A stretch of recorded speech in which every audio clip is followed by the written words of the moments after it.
Hi, it's Steve. Today we'd like to show you how to change the idler spring on your dryer.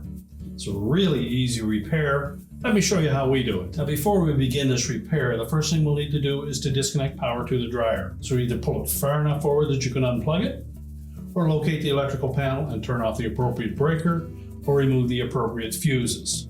Once we've done that, we can start our repair. Now that we have the power disconnected, our next step will be to remove the lid screen and set it aside. That will expose two screws that we need to remove, and use caution that we don't drop them down inside that opening. Now next we'll need to raise that main top. In this particular style of dryer, we'll need to open the door to allow that to raise up. But to begin with, we're going to take a thin putty knife and go into this gap between the front panel and the main top. And you locate a spring. So I'm going to press back on that and just lift up slightly on that top.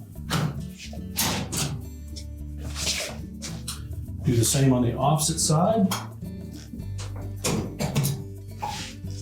Now you'll need to either have the dryer pushed far enough back that you can lean that top up against the wall, or have some type of a lanyard to secure it so that it doesn't tilt backwards. So raise that top to a full upright position.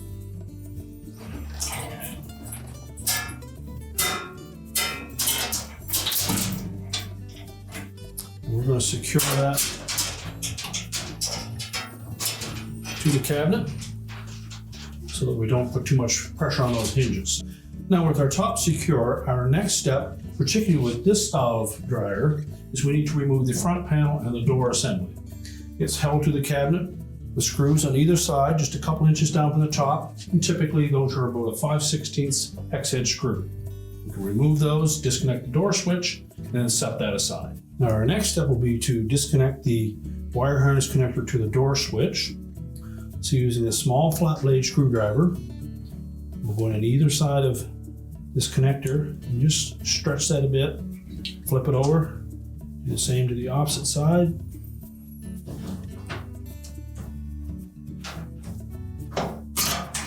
And separate it. And then we'll go ahead and remove the two screws.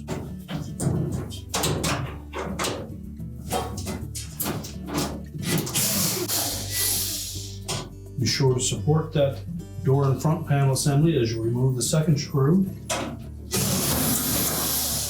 We'll just tilt that assembly just slightly forward, and then we need to lift it off of some clips that are located on the front edge of that cabinet down close to the bottom.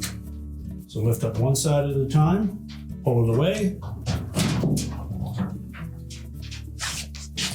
Then we'll take that whole assembly and just set it aside. Next, we need to remove the front bulkhead.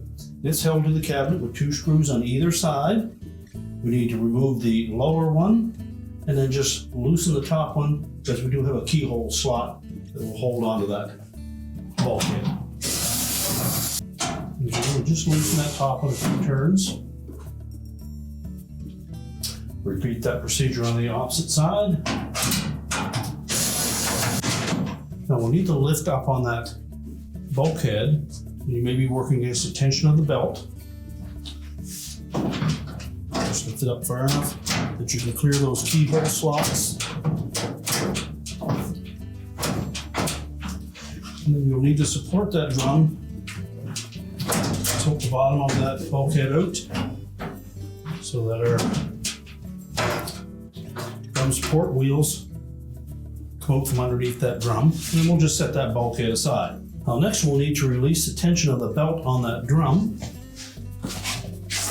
So we're going to reach in on the right hand side, locate the idler and the belt, and then we're going to pull that idler towards the cabinet on the right. Once we've released the tension of the belt, we can slide it off the motor pulley. And using the belt, we'll lift that drum completely out of the cabinet, and we'll just set that aside. And we now have access to our idler spring. Now, if the spring is still intact, we'll need to remove it from the idler and the bracket. So grasp the bottom end of that spring.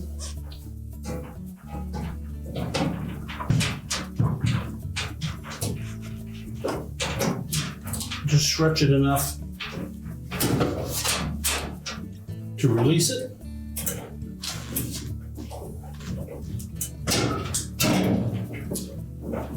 And then disengage from the either arm.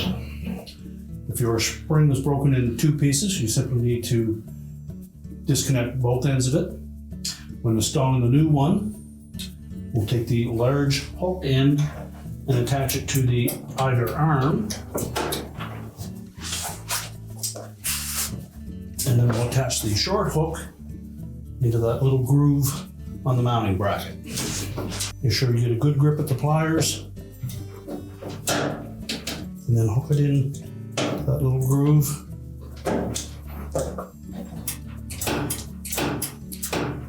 Check the function of it. While we have the dryer apart, make sure that your either pulley is in good shape. If not, you'll need to replace that. And now we're ready to put the drum back in. While we have the drum removed from the dryer, we'll show you the orientation of the belt in relation to the motor pulley and the either pulley. Keeping in mind the groove side of that belt will go against the drum.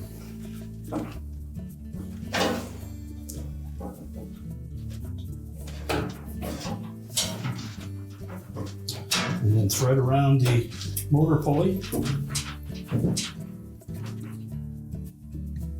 That allows the groove side of the belt to ride directly on the outer surface of the drum. The spring will provide tension to keep that belt tight. So we'll use the belt to lift that drum assembly and install it back in the dryer. Fit it through the opening. And then we want to make sure that we fit those rear drum rollers into that groove at the back.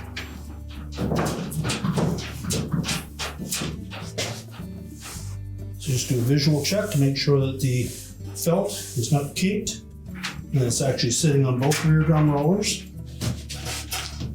And now we'll install that belt around the either and the motor pulley. So again, we'll need to support that drum. We'll take the belt, keeping the groove side of the belt against the drum, over top of the either pulley, wrap it around down over the left side of that either pulley, and pushing the either pulley bracket towards the cabinet on the right. That will allow us to take that belt and wrap it around the motor pulley. As we release the tension on that either bracket, that will allow that belt to tighten up.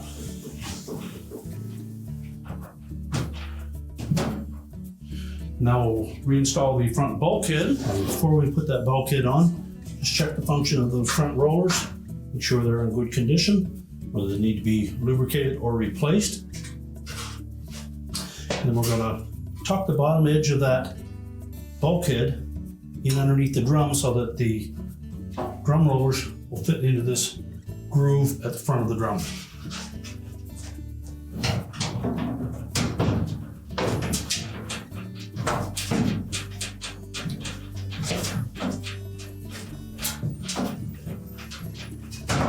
Lift it up high enough that we can engage the two screws at the top with the keyhole slots. And then you can rotate that drum until it fits over those drum rollers. Once we have the drum rollers in underneath that drum, it should roll quite freely. And you should see that the edges of that bulkhead will lay flush against the cabinet. We'll then install those two screws. Tighten the top ones. Now we're ready to put the front panel back on. And when installing the front panel, with this particular style of model, we need to make sure that the bottom lip of that front panel goes in over top of the base of the dryer. And as well, we need to make sure that these rectangular holes on either side of the bottom of that front panel engage these two clips on either side. That will support the bottom of that panel. So we'll line the bottom up first.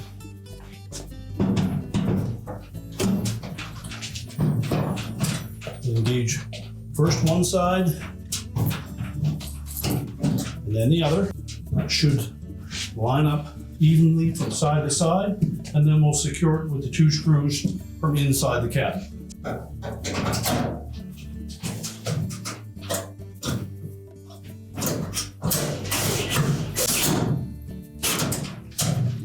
Next, we need to make sure that we reconnect the door switch. The harness will only go one way, so just make sure that we have it pressed firmly together and it locks in place. We tuck that down out of the way. We're now ready to lower our main top down. So while supporting it, we'll remove our lanyard to open the door up to allow that top to come down. Line up the spring clips on both sides and press down firmly on the top. Then all that remains is to replace the 2 screws that secure that lint screen housing to the top and the lint screen. Again, use caution that we don't drop these screws down through the opening. Once they're both tightened, we'll replace the lint screen, close the door. We're now ready to push the dryer back into place, reconnect the power, and your repair is complete.